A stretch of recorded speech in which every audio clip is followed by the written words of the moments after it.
Iya. Bismillahirrahmanirrahim. Assalamualaikum warahmatullahi wabarakatuh.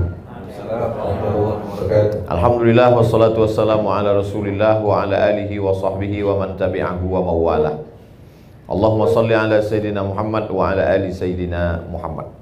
Yang pertama, ada yang perlu saya luruskan pernyataan Ustadz Ahmad Ridwan bahwa kita tidak terkait dengan partai apapun. Ini perlu, karena kalau nanti tadi mukadimahnya partai, nanti dikaitkan dengan warna baju, warna sorban, dan warna batu cincin. Pertama tentu kullu amrin dzibalin, semua amal yang baik walam yubda bihamdillah, kalau tidak diawali dengan ucapan alhamdulillah fahuwa aqta, maka amal itu putus. Kumpul-kumpul kita ini tidak bisa dibawa bekal menghadap Allah, itu makna putus. Hanya tinggal ya sebagai pertemuan saja. Tapi kalau diawali dengan alhamdulillah, maka dia bisa dibawa mati menghadap Allah Subhanahu wa ta'ala. Mudah-mudahan pertemuan kita ini bisa dijadikan bekal untuk menghadap Allah Subhanahu wa ta'ala.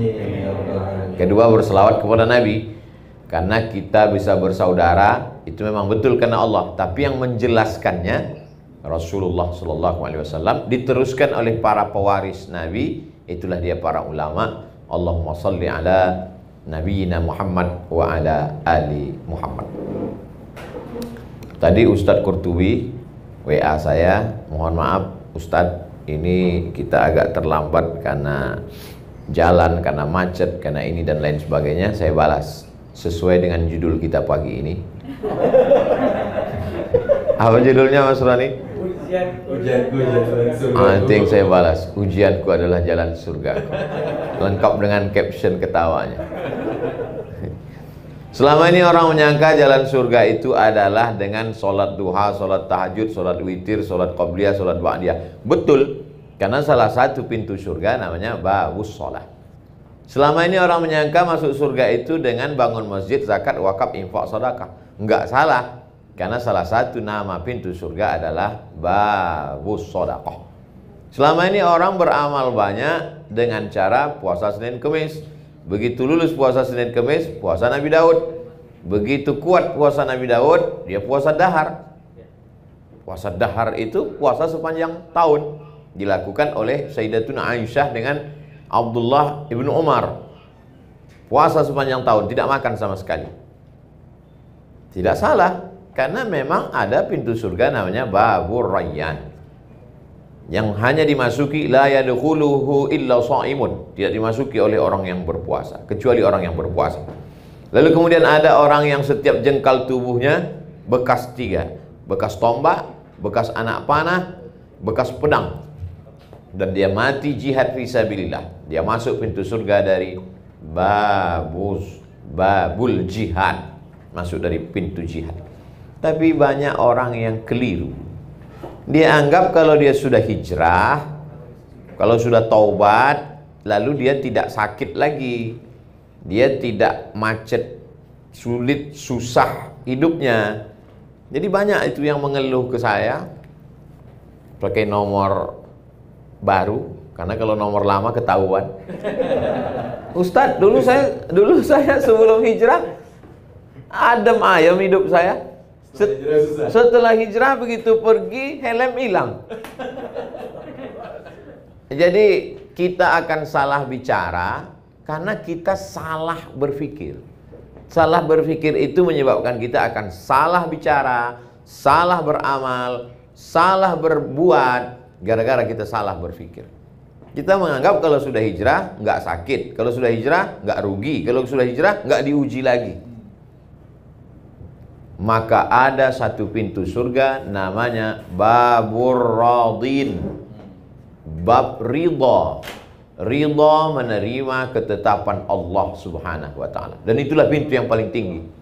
Semua penghuni surga ketika sudah masuk surga ditanya Allah Subhanahu wa ta'ala, "Madza turidun?"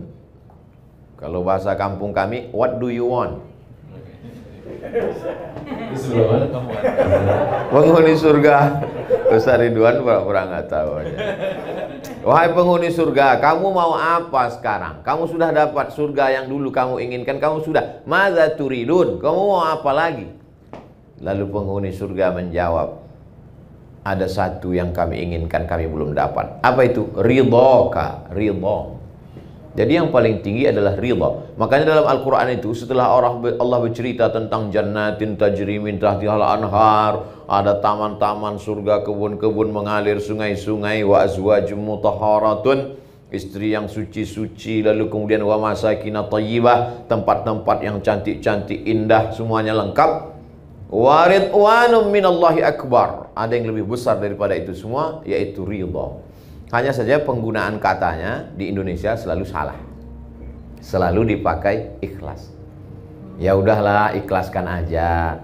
Ikhlas bukan di situ letaknya. Ikhlas itu ketika sholat karena Allah, puasa karena Allah, itu ikhlas. Kalau plong menerima ketetapan Allah, itu namanya bukan ikhlas, ridha. Tapi kita udah terlanjur salah, ya udahlah, kita teruskan aja kesalahan itu. Ya udah, nggak apa-apa. Yang penting dia ngerti, dia paham. Sama seperti silaturahim. Silaturahim yang benar itu, kalau saya dengan Ustadz Ridwan, itu yang tepat adalah ukhuwah. Karena kita bersaudara, tidak ada hubungan. Yang silaturahim itu neneknya satu, ibu bapaknya saudaranya, saudara kandung, nanti ketemu pada rahim neneknya. Pertemuan cucu-cucu itu disebut dengan silaturahim. Tapi kita udah terlanjur buat silatnas, silaturahim nasional. Ya udah, kita teruskan aja kesalahan itu, nggak apa-apa. Kalau dalam istilah kamus bahasa Arab namanya khotok syai'. Sudah salah tapi sudah terlanjur populer. Saya terus terang, biasa pengajian di Jakarta biasa-biasa aja, tapi hari ini serasa mengaji di luar negeri. Coba lihat dari baliho belakang. Masya Allah, di mana gitu. Tolong nanti yang ngambil foto dari belakang. Jadi ada satu yang paling tinggi adalah ridha, menerima ketetapan Allah. Tapi saya tidak ingin pengajian ini dipotong. Saya tidak ingin setelah kajian ini komunitas Mas Roni, komunitas Pak Arman, komunitas kita semua, jamaah Ustadz Ridwan yang menonton ini, tiba-tiba pas nanti evaluasi, gimana program-program bisnis kita ke depan? Ya udahlah, kita ridho aja. Bukan itu makna ridho. Kita punya motor, motornya dibawa kajian, sampai di tempat kajian diparkir, lalu kemudian stangnya dikunci, ban depannya diikat pakai rantai besi, ban belakangnya juga diikat ke pohon pinang, pohon palem. Begitu keluar kajian, pohon palemnya disinsu orang. Maka saat itu yang bisa kita lakukan hanya ridha. Kita pukul pipi kita sampai pecah, kita tarik rambut kita, itu tidak akan kembali. Maka satu-satunya yang bisa kita lakukan adalah ridha. Ridha setelah usaha. Itu bedanya Ahlus Sunnah dengan Jabariyah. Sedangkan Jabariyah, satu kelompok, dia tidak ada usaha. Tenang aja, abang nggak kerja, terserah Allah aja. Mana tahu ada suami ibu-ibu yang mazhabnya Jabariyah. Ibu nggak usah perlu marah, diamin aja. Abang nggak kerja, terserah Allah aja. Nanti pas jam 12, jam 1 dia minta makan siang, ibu balikin. Masakan kita mana? Terserah Allah bang.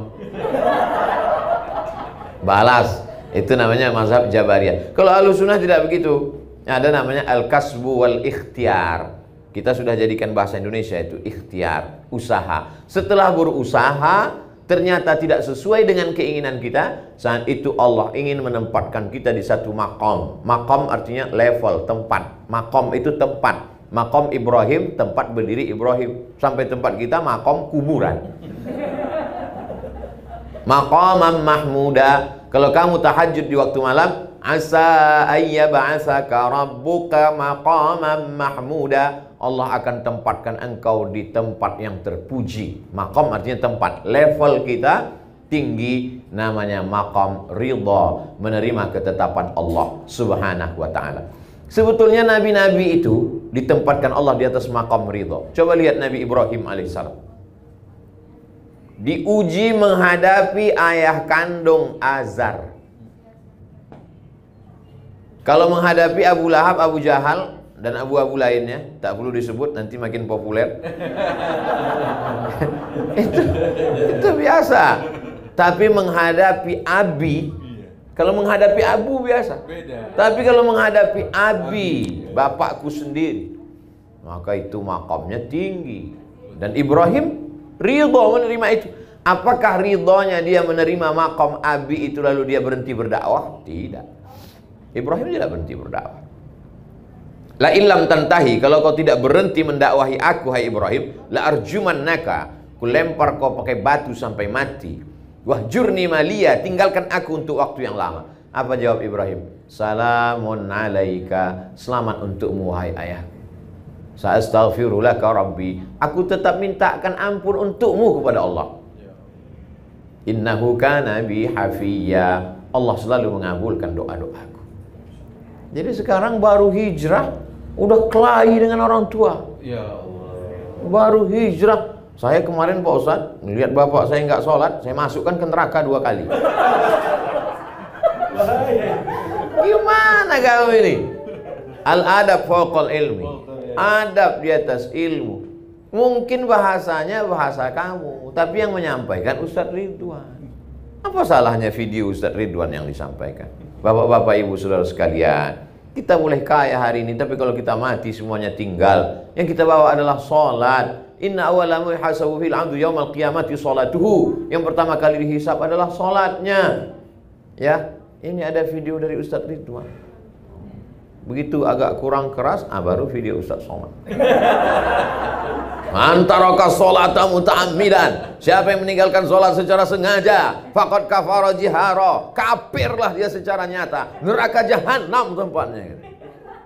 Siapa ini Ustadz nih kalau ceramah marah-marah terus? Nah, jadi ada satu makam berhadapan. Ini penyakit orang hijrah. Sesudah hijrah, dimasukkannya semua orang di sekeliling dia masuk neraka. Betapa tidak adilnya Allah kalau neraka surga yang seluas langit dan bumi. Wasari'u ila maghfiratin min rabbikum wa jannatin 'arduhas samawati wal ard. Surga selangit dan bumi, isinya cuma kamu sama istrimu aja. Bapakmu masuk neraka, ibumu masuk neraka, mertuamu masuk neraka, tetanggamu masuk neraka. Sunyi sekali surga itu. Justru musuh-musuh kita itu kita ajak masuk surga semua. Semua haters saya ajak masuk surga. Kalau nggak ada lo nggak rame haters. Dunia ini menjadi indah karena kau ada. Sudah banyak orang melupakan aku, tapi karena sering kau serang mereka jadi ingat lagi. Jadi itu makam yang pertama, makam menghadapi orang di sekitar kita yang belum mendapat hidayah. Justru kalau mereka dapat hidayah, doa kita kurang khusyuk. Mungkin tasbih kita cuma 3 kali, subhanarabbiyal a'la wa bihamdi, subhanarabbiyal a'la wa bihamdi, subhanarabbiyal a'la wa bihamdi. Tapi begitu mereka belum dapat hidayah, ya Allah, ibuku belum pakai hijab, ya Allah, kepalanya sudah berhijab tapi roknya masih pendek. Itu yang membuat kita, sulitkah bagi Allah membuat saudara kita itu dapat hidayah? Innama amruhu iza arada syai'an ayaqula lahu kun. Allah cuma ingin melihat tetesan air mata kita di tengah malam. Cuma itu yang dilihat Allah Subhanahu wa taala. Allah ingin melihat rumah kita itu berkelap-kelip lampu di tengah malam. Tengah malam malaikat melihat. Malaikat saling bercengkrama di langit. Kata malaikat kepada malaikat yang lain, "Itu rumah kok menyala?" "Iya, dia masih doa malam ini." "Besok malam kok menyala?" "Iya, masih doa." "Kok nggak nyala lagi?" "Udah dapat." Jadi nggak doa lagi dia. Ternyata belum dapat hidup. Inilah manusia ini. Makam yang pertama, makam menghadapi orang di sekeliling. Makam berikutnya, apa yang dialami oleh Nabi Ibrahim alaihissalam. Rabbi habli minas salihin, Rabbi habli minas salihin, Rabbi habli minas salihin. 86 tahun sampai buka franchise. Paham maksudnya? Menikah dengan Hajar. Yang ini jangan diikut, Pak. Karena bapak-bapak ini pandai mengalihkan ceramah saya. Ternyata Allah mau tunjukkan kuasanya. Setelah umur Ishak 13 tahun, 86 tahun umur Ibrahim, lahir Ishak. 86 tambah 13, 99 tahun umur Ibrahim baru lahir Ishak. Umur 86 tahun Ibrahim lahir Ismail. Setelah umur Ismail 13 tahun, 13 tambah 86, 99 tahun umur Ibrahim baru lahir Ishak. Bahasa Arab Yithak, bahasa Ibrani Yitzhak. Ithak artinya ketawa. Ketawa Ibrahim saking lucunya perbuatan Allah terhadap dirinya. Semua orang mengatakan istrinya mandul. Sarah mandul, nggak akan punya anak. 13 tahun setelah punya anak dari Hajar, baru Allah kirimkan. Allah cuma ingin berkata, aku mudah untuk melakukan itu. Kalau sesuatu yang biasa, kau tidak nabi. Biasa saja. Tapi ini yang luar biasa. Pak Ustadz, saking beratnya hidup ini, kalau gitu saya nggak usah yang luar biasa lah. Masuk surganya nggak usah VVIP lah, kaki 5 aja nggak apa-apa Pak Ustadz. Emang hidup bisa request? Enak betul kalau hidup request. Hidup ini bukan kata kita, hidup ini kata Allah. Kita tidak bisa minta apapun. Kita ini seperti kal mayyit baina man yaghsiluhu, seperti mayat yang dimandikan orang yang sedang memandikan jenazah. Coba lihat memandikan jenazah. Bagi yang sudah pernah mandikan jenazah, alhamdulillah. Bagi yang belum, mudah-mudahan nanti sore ada yang meninggal, praktek. Tangannya dibelok kanan, hidungnya ditusuk pakai kapas, nggak ngelawan. Begitulah kita di antara takdir permainan Allah Subhanahu wa taala. Ibrahim merasakan itu. Akhirnya apa yang terjadi? Allah Ta'ala ingin Ibrahim berada pada maqam level ridha. Tapi ridha dia tidak membuat dia tidak berusaha. Ridha dia tidak membuat dia tidak berdoa. Dia tetap berdoa. Dia tidak pernah berhenti berdoa. Rabbi habli minas salihin, Rabbi habli minas salihin. Nabi Zakaria, Rabbi habli min ladunka dzurriyyatan thayyibah. Nabi-nabi berdoa. Ini baru hijrah 2 hari, enggak mau berdoa lagi. Kau enggak berdoa? Terserah Allah aja Ustaz. Siapa ente enggak berdoa? Kenapa ente enggak berdoa lagi? Enggak diterima-terima Pak Ustaz, enggak kabul-kabul Pak Ustaz. Nabi Muhammad sallallahu alaihi wasallam sampai di kota Madinah ngadap ke Baitul Maqdis. Orang Yahudi ngejek. Tuh. Masa dia sholat ngadap ke tempat ibadah kita di Palestina? Kenapa nggak ngadap ke Ka'bah? Allah mau nguji Nabi. Akhirnya mata Nabi mendongak ke atas. Apa kata Allah? Qad nara taqalluba wajhika fis sama. Kami lihat wajahmu menghadap ke langit. Falanuwalliyannaka qiblatan tardaha. Kami akan menghadapkan arah kiblat sesuai yang kau inginkan. Turunlah ayat di bulan Sya'ban. Fawalli wajhaka syatral masjidil haram. Hadapkanlah wajahmu ke arah Masjidil Haram. Berapa lama Nabi menghadapi ejekan, cacian, makian, bully dari haters Yahudi itu? 17 bulan.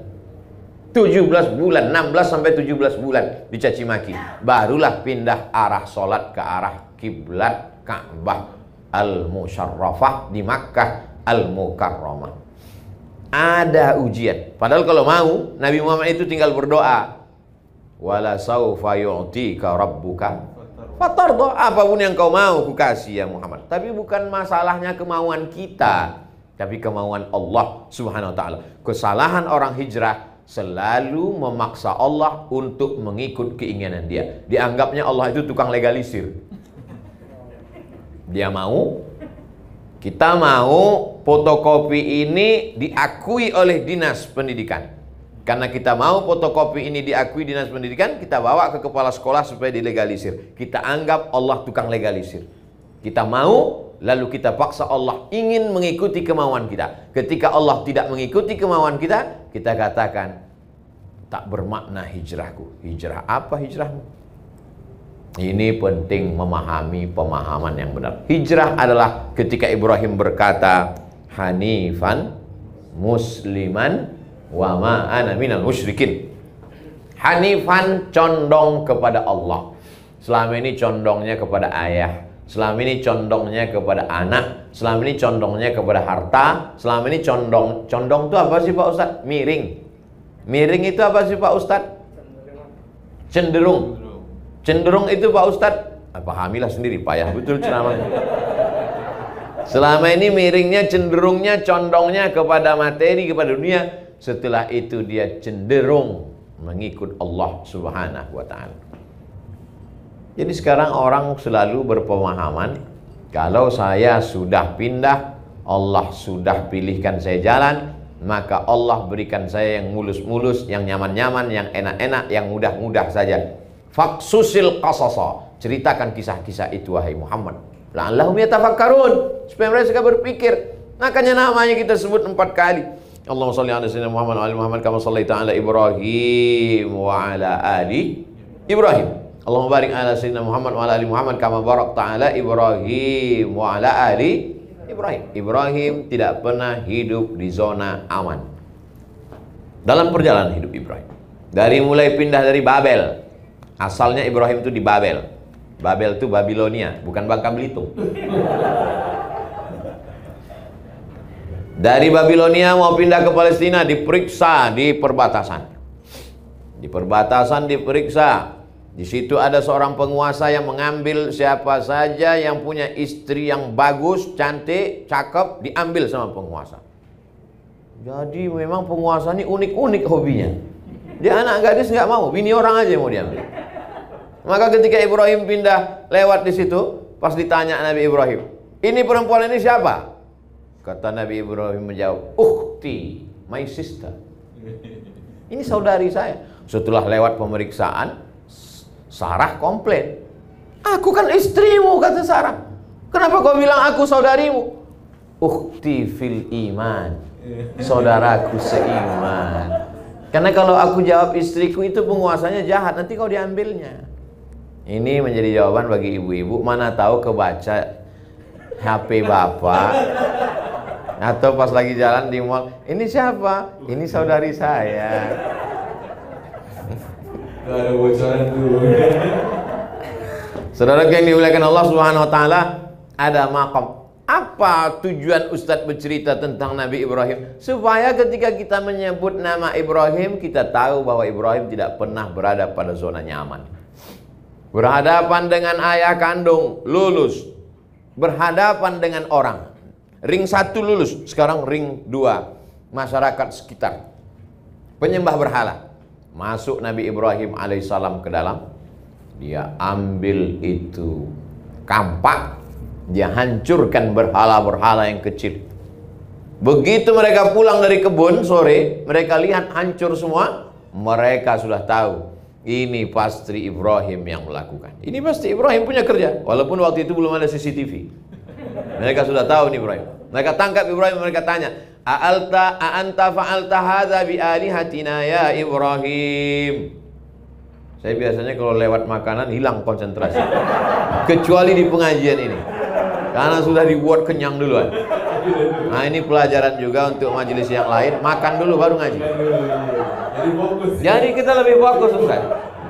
Luar biasa pengajian Nasrani. Luar biasa. Iya. A'anta fa'al, datang semua ayat-ayat.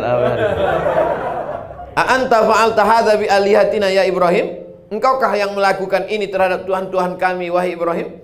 Ibrahim dengan tenang menjawab, bal fa'alahu kabiruhum hadza. Yang melakukan ini bukan aku, tapi berhala yang paling besar. Dia ambil itu kampak, dia gantungkan di leher berhala yang besar. Yang melakukan bukan aku. Terus siapa? Itu yang paling besar. Nabi Ibrahim sedang mengajak orang untuk berpikir secara rasional. Tapi biasanya orang, kalau dia kalah secara otot, salah secara otak, dia akan main otot. Kalah dengan argumentasi otak, maka dia mainkan otot. Akhirnya ditangkap Nabi Ibrahim, mereka kumpulkan semua kayu-kayu, mereka akan bakar. Apa kata penguasa? Harriquhu, bakar dia. Bakar Nabi Ibrahim. Lalu kemudian di situ mukjizat baru datang. Mukjizat datang di akhir cerita. Sama kayak film India. Polisi selalu datang di akhir. Di akhir itu baru terjadi mukjizat. Apa kata Allah? Ya nar, wahai api, kuni, jadilah engkau bardan, sejuk. Api yang tabiatnya membakar, panas, menjadi sejuk. Bardan wasalaman ala Ibrahim. Andai tidak ada kata salam, sudah mati Nabi Ibrahim kedinginan. Bu. Betul. Andai Allah hanya berkata, kuni bardan, wahai api, jadilah engkau dingin, mati Nabi Ibrahim kedinginan. Ditutup Allah dengan salam. Salam sampai ke Pulau Jawa, jadi selamat. Itulah makanya. Apa acaranya? Selamatan. Dan bahkan kabarnya, yang naik ke bulan itu pun Neil Armstrong dengan selamat. Hebat, ada orang Jawa Ustaz. Akhirnya selamatlah dia. Maka Allah ingin menempatkan Nabi Ibrahim, dia berhadapan dengan lingkungan sekitarnya juga selamat. Berhadapan dengan orang tua, ring satu, selamat, ridho. Berhadapan dengan lingkungan sekitar, selamat. Berhadapan dengan dirinya sendiri, bagaimana dia tidak punya anak, selamat. Berhadapan dengan apapun, dan ternyata setelah punya anak, ujian tidak selesai. Ujian tidak pernah selesai. Ustadz, kenapa ujian saya ini nggak selesai? Saya belum menikah Pak Ustadz. Ya, kita doakan ya, akhirnya menikah. Setelah menikah muncul pertanyaan. Orang tetangga saya sudah risau nih Pak Ustadz. Mereka nanya, kapan punya anak? Hidup ini tidak pernah selesai dari pertanyaan. Kalau saya mati selesai nggak Pak Ustadz? Masih ada pertanyaan yang lahat. Selesai itu nanti di surga. Jadi kalau ada orang berkata, saya sudah hijrah Pak Ustadz, kenapa masalah hidup nggak selesai? Kau mau cepat selesai? Biar ku selesaikan ini. Hidup ini tidak pernah selesai. Habis mati masih ada pertanyaan mungkar nakir. Habis itu masih ada azab kubur. Habis itu masih menunggu tiupan sangkakala, bangkit tegak di padang mahsyar. Habis itu masih ada titian siratal mustaqim, timbangan amal, pemberian kitab. Nanti ketika masuk ke dalam surga, bertetangga saya dengan Ustadz Ridwan, disambut oleh malaikat Ridwan. Kata malaikat Ridwan, siapa? Abdul Somad. Siapa? Ridwan. Podo. Nah. Malaikat Ridwan orang Jawa.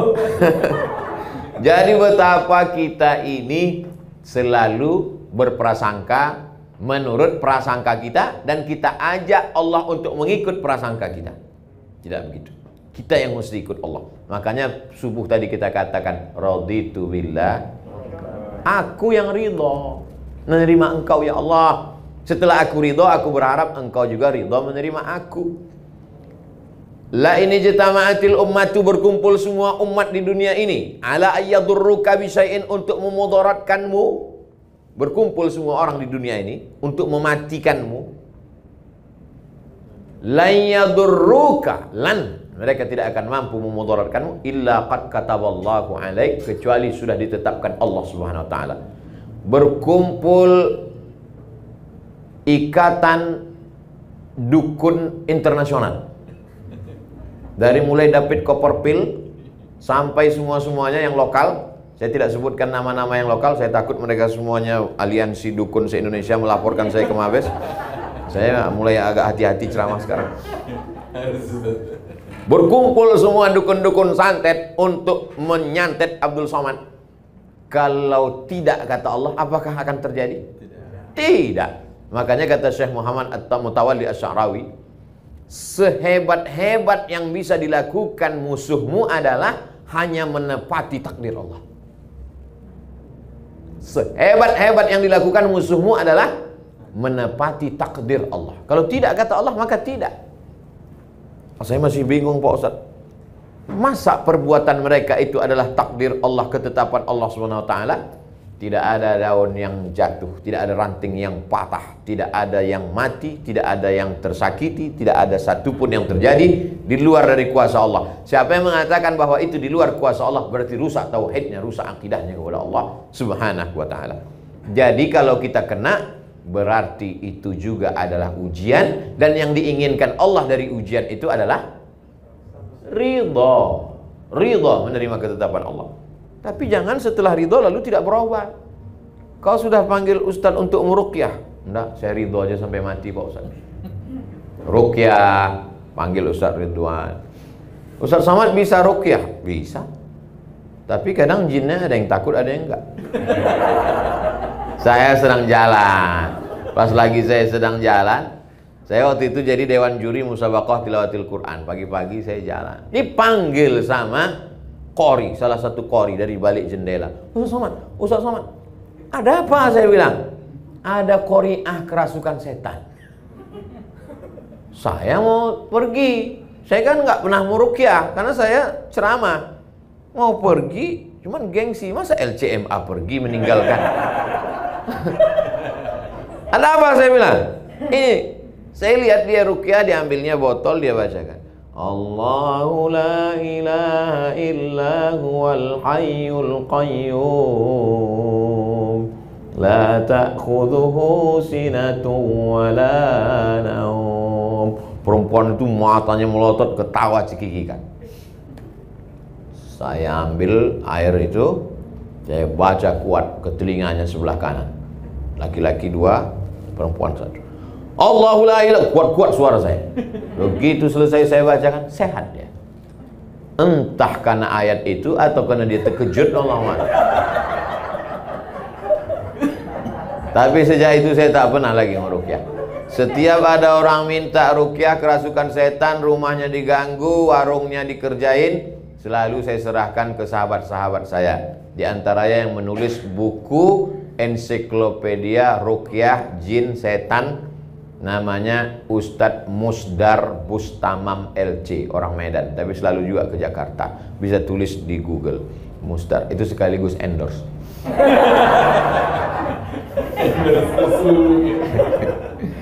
Kemarin dia mau WA saya diminta memberikan kata pengantar buku dia yang terbaru tentang jin.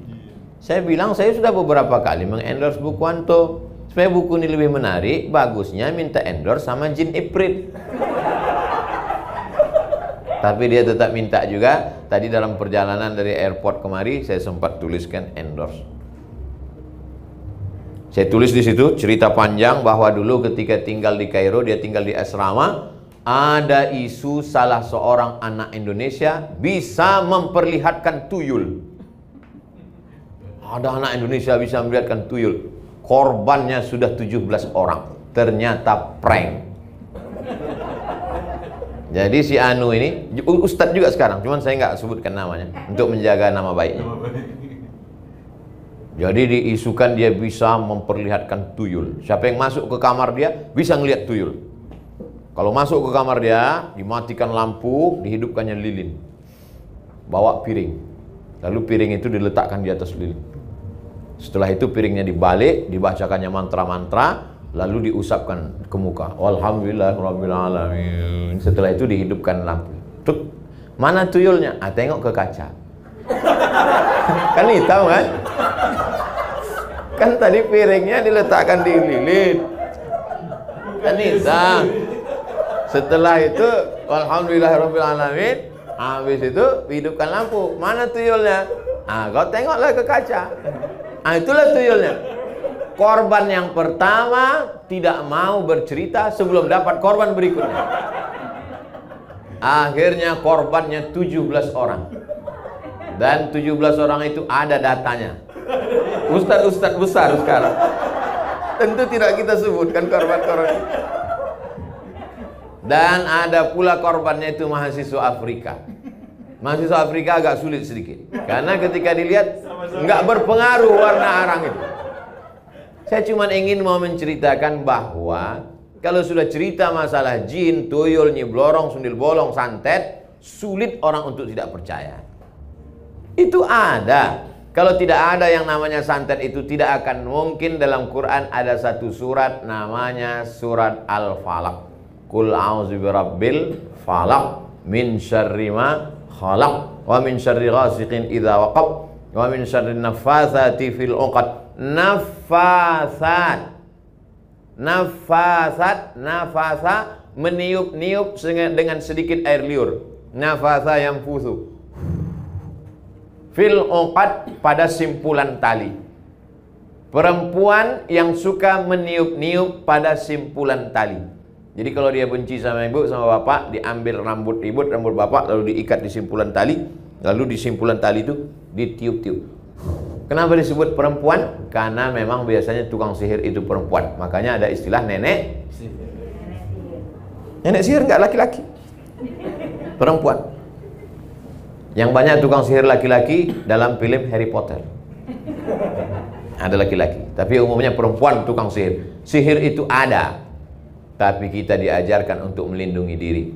Makanya baca maksurat, diambil dari kata asar. Doa-doa berdasarkan Quran dan Sunnah. Baca habis subuh, baca habis maghrib, pembuka hari pagi, pembuka malam habis maghrib. Nggak bisa habis maghrib, habis isya. Nggak bisa habis isya, mau tidur malam. Al-Fatihah sekali, Qul huwallah 3 kali, Qul a'udzu falaq sekali, Qul binas sekali, ayat kursi sekali, tiup telapak tangan. Itu maksurat yang paling pendek. Yang paling panjang baca buku maksurat, tiupkan telapak tangan, hembuskan ke wajah, ke kepala, tanam di rumah pohon sidir. Beli pohon sidir, pohon bidara, sidir. Pohon sidir ditanam. Ustaz ada tanam? Ada. Kalau terjadi sesuatu, ambil 7 helai, ditumbuk pakai batu atau digosok, dimasukkan ke air, dibacakan ayat-ayat ruqyah, ditiupkan, disiramkan. Ini semua itu menunjukkan bahwa gangguan jin, setan, hantu ada. Lain padang, lain belalang, lain lubuk, lain ikannya, lain tempat, lain namanya. Di sini lain namanya, di sana lain namanya. Kalau yang tinggi besar, begu ganjang namanya. Kalau yang pendek, tuyul. Kalau yang nggak bisa jalan, suster ngesot. Itu semua jin, hantu, setan. Kalau tidak ada santet itu, tidak akan mungkin ada. Orang barat yang tidak percaya kepada dunia magic pun percaya. Buktinya ada black magic. Black magic bukan berarti ada white magic. Itu menunjukkan bahwa sihir ada. Dan kita disuruh minta perlindungan Allah SWT. Mungkin doa kita sama, tapi hati kita tak sama. Hati kita kotor. Maka minta perlindungan dari para ustadz. Minta nomor-nomor dari Ustadz Ridwan, siapa yang spesialisasi di bidang ruqyah, di bidang doa. Kalau ada sahabat yang sakit, apakah Nabi itu semuanya hanya bekal ruqyah doa saja? Tidak. Nabi menyuruh sahabat berdoa kepada Haris bin Kaldah. Haris bin Kaldah itu adalah seorang alumni dari Jandi Sabur Persia. Siapa dia? Dokter. Jadi kalau hari ini ada orang tidak mau berobat ke dokter, kamu nggak ke dokter? Nggak Pak Ustadz, bid'ah wa kullu bid'atin dhalalah. Berobat ke dokter. Nabi juga menganjurkan obat herbal. Mana contoh hadis tentang herbal? Alaikum bisyifa, ini hendaklah kamu berobat dengan 2, al-asal wal Quran. Asal, madu, Al-Quran. Habbatu sauda syifa'un min kulli da'. Habba sauda, jintan hitam, obat dari segala macam penyakit. Kalau kami dulu di Mesir dibeli habba sauda itu 1 kilo, dimasukkan ke gelas, dimasak sebanyak air gelas, ditunggu kering sampai setengah. Air yang setengah itu diminum. Nah sekarang tidak perlu lagi, sudah ada kapsul, sudah ada disuling minyak, sudah ada macam-macam, maka bubuk sudah ada, maka kita tinggal berobat. Semua cara. Sudah makan herbal, madu, habba sauda, sudah pakai kostul indi, sudah pakai doa ruqyah, minta pada kiai guru habib, sudah juga. Sebetulnya apa yang diinginkan Allah? Baru kita paham. Allah cuma ingin kita dapat pahala berusaha berobat. Dan Allah ingin kita mendapat pahala yang lebih tinggi daripada mati syahid, lebih tinggi daripada haji mabrur, lebih tinggi daripada jihad, yaitu pahala ridha, menerima ketetapan Allah Subhanahu wa taala.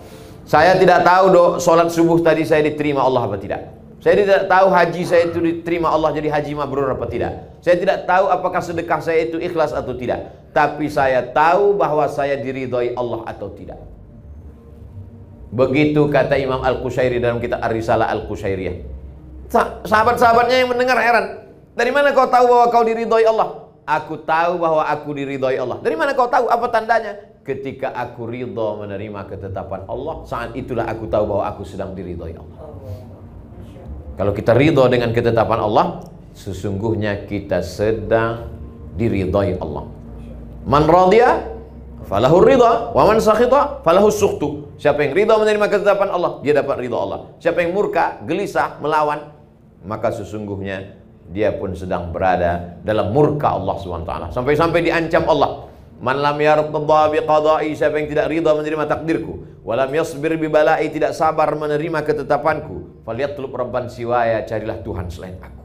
Ancaman yang luar biasa. Mau nyari Tuhan kemana lagi? Kita berkata tiap hari asyhadu alla ilaha illallah. Mau cari Tuhan selain dia, la syarikalah, tiada sekutu. Makanya puncak tertinggi adalah ridho. Tapi yang enak itu ceramah tentang ridho. Pas ketika berhadapan, ayatnya hilang, hadisnya terbang. Lalu siapa yang menasihati Abdul Somad? Ustadz Ridwan. Makanya ada watawasau bil haq, saling menasehati. Saya juga punya perjalanan hidup yang luar biasa, macam-macam yang saya hadapi. Sebagiannya terekspos Bapak Ibu baca ikuti, sebagiannya saya rasakan sendiri. Mengadunya kemana? Kepada Allah Subhanahu wa ta'ala. Kalau sudah tidak ada lagi manusia ini yang bersedia untuk mendengar kita, berbisiklah ke tanah, makhluk langit akan mengaminkan doa-doa. Bukan dapat saya dari hadis, dari grup WhatsApp. Berbisiklah ke tanah supaya makhluk-makhluk langit mengaminkan doa-doa. Yastaghfir lahu man fis samawati wal ard. Ada makhluk langit yang memintakan ampunan kepada engkau, kepada Allah untuk engkau. Dan begitu juga dengan makhluk bumi. Untuk siapa? Untuk orang yang ridha, kemudian ridhonya itu menjadi inspirasi dan dia mengajarkan kebaikan buat orang banyak.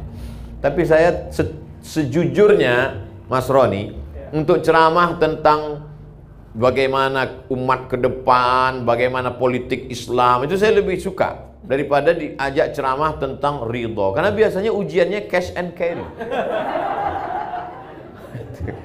Berat. Ujiannya biasanya datang. Apa yang kita omongkan, itu langsung datang. Makanya tadi begitu Ustadz Qurtubi bilang, ujiannya, ceramahnya Ustadz tentang temanya tentang ujianku, jalan ke surga. Ini nampaknya udah betul. Lambat sampai. Tapi kalau saya katakan ujian Ustadz Somad ke tempat acara ini adalah macet, ujian kami lebih besar Pak Ustadz. Kenapa? Nunggu Ustadz sampai jam 11. Dalam undangan jam 9. Ustadz datang jam 11. Lebih hebat ujian kami. Saya tahu dari tatapan mata Bapak Ibu sekalian. Ujian Bapak Ibu sungguh berat dalam hidup ini. Jadi yang meringankan itu apa? Yang meringankan itu adalah pertama, pemahaman kita tentang kehendak Allah. Kita tidak ketemu dengan Allah. Allah menceritakan kehendaknya dalam Quran melalui Nabi Muhammad SAW. Dijelaskan oleh para ulama. Maka kalau mau ringan hidup ini adalah ngaji. Ustadz masih ngaji? Saya ngaji. Saya ngaji dengan Ustadz Adi Hidayat. Saya ngaji dengan Ustadz Ridwan. Tapi Ustadz nggak pernah ketemu dengan kami. Saya online. Saya tonton mereka di Instagram, saya tonton mereka di YouTube, sahabat-sahabat saya, guru-guru saya. Maka saya selalu berkata, mereka adalah sahabat saya dan guru-guru saya. Lalu kemudian setelah kita ngaji, jangan lupa kita berinteraksi sosial. Ketemu dengan orang itu nggak sama ketemu orang di YouTube. Nggak sama. Mata adalah jendela jiwa. Ketemu, bermusafahah, sekarang nggak bisa salaman, ngobrol. Manusia itu ada ruhnya. Saya ketemu dengan Pak Arman, ketemu dengan Mas Roni, ketemu dengan Ustadz Ridwan, ketemu dengan sahabat-sahabat saya. Itu beda. Ada membangkitkan semangat. Nggak sama ketemu dengan transformer. Ada roh. Al-arwah junudun mujannadah. Roh ini seperti pasukan bala tentara. Roh. Ketika ketemu, itu roh saling menguatkan. Apalagi ada roh itu yang kuat. Makanya orang sehat, orang sakit itu dijenguk di rumah sakit, di ruang ICU. Kenapa? Karena ketika dijenguk dia sehat. Saya datang menjenguk sahabat saya yang sakit. Begitu saya datang dia langsung duduk. Apa kata istrinya? Selama ini dia hanya terbaring aja Pak Ustadz. Begitu Ustadz datang dia langsung duduk. Pas saya keluar diantarnya ke ruang tamu. Heran satu rumah, gak pernah dia ke ruang tamu sudah sebulan terbaring. Bangkit semangat hidup. Makanya kita kalau menjenguk orang sakit gak usah terlalu jujur. Ini orang sakit gimana? Nampaknya udah nggak sampai hari Jumat nih. Kamis sore udah selesai. Kita bangkitkan semangat. Ustadz Somad, iya Pak. Gimana menurut Ustadz saya ini? Kenapa Pak? Divonis dokter saya katanya meninggal. Dokter itu lebih dulu meninggal Pak. Allah Maha Kuasa. Bangkitkan semangat hidupnya. Maka ini penting. Hablum minallah dan hablum minan nas. Bagaimana kita mau ketemu Allah? Bagaimana kita jumpa sama Allah? Bagaimana kita tahu kemauan Allah? Allah sudah ceritakan kemauannya dalam Quran dan Sunnah. Dijelaskan oleh Nabi Muhammad SAW. Nabi sudah meninggal. Al-ulama warasatul anbiya. Maka tadi saya nanya, pengajian komunitas ini masih ada Mas Roni? Masih Ustadz. Tapi karena kita pandemi nggak bisa. Online mesti dibuat. Ustadz Ron, Ustadz kita ustadz-ustadz kita, maka ini semua. Karena kalau tidak, kita akan putus kontak dengan Allah Subhanahu wa ta'ala. Setelah kita tahu kemauan Allah, maka jangan sampai putus kontak dengan Allah melalui zikir. Wa ana ma'ahu idza dzakarani. Aku selamanya bersama dia selama dia mengingat aku. Fadhkuruni adzkurkum. Sebutlah aku, ingatlah aku, maka aku pun akan mengingatmu, aku pun akan menyebutmu. Tadi sedang makan, masuk WA dari Sudan. Aku mimpi Ustadz sudah 3 kali dalam bulan ini. Laki-laki bukan perempuan. Perlu dipertegas sekarang ini. Aku mimpi Ustadz sudah 3 kali dalam bulan ini. Nama dia beberapa hari ini kami sebut karena ada kawan yang mau daftar S3 ke Sudan. Namanya disebut di Pekanbaru, disebut di Jakarta, bahkan tadi sampai di airport masih saya sebut namanya. Maka connect, ternyata ruh orang beriman selalu. Kalau manusia saja disebut namanya, connect dan mimpi dia di sana, Allah Subhanahu wa ta'ala yang lebih dekat. Kita sebut dia, minta kepada Allah, sujud, memohon kepada Allah Subhanahu wa ta'ala. Yang curhat kepada manusia, curhat kepada dia, direkamnya, dijadikan vlog, diuploadnya ke IG. Habis kita di komen orang. Curhat kepada dia hari ini sebagai kawan, besok dia berubah jadi lawan. Habis dibukakannya rahasia kita. Curhat kepada Allah Subhanahu wa ta'ala. Curhat kepada Ustadz, boleh, Ustadz Ridwan, jangan ke saya. Itu menambah masalah saya aja. Saya mulai tadi jam 11 kurang 10, sekarang sudah jam 12 kurang 20. Itulah 50 menit kebersamaan kita. Puncaknya adalah Allah ingin kita masuk surga melalui satu pintu yang belum ditempuh oleh orang lain. Dari pintu solat kita insya Allah akan masuk dari sana karena solat kita. Amin. Masuk dari pintu sedekah kita akan masuk dari sana karena sedekah kita. Masuk dari pintu satu ini tak banyak orang yang bisa, dan Allah ingin kita masuk dari pintu itu, pintu ridha, menerima ketetapan Allah dengan tetap berusaha menurut Ahlus Sunnah wal Jamaah. Terima kasih. Selanjutnya saya kembalikan ke Al-Mukarram Ustadz Ridwan, Mas Roni. Wassalamualaikum warahmatullahi wabarakatuh.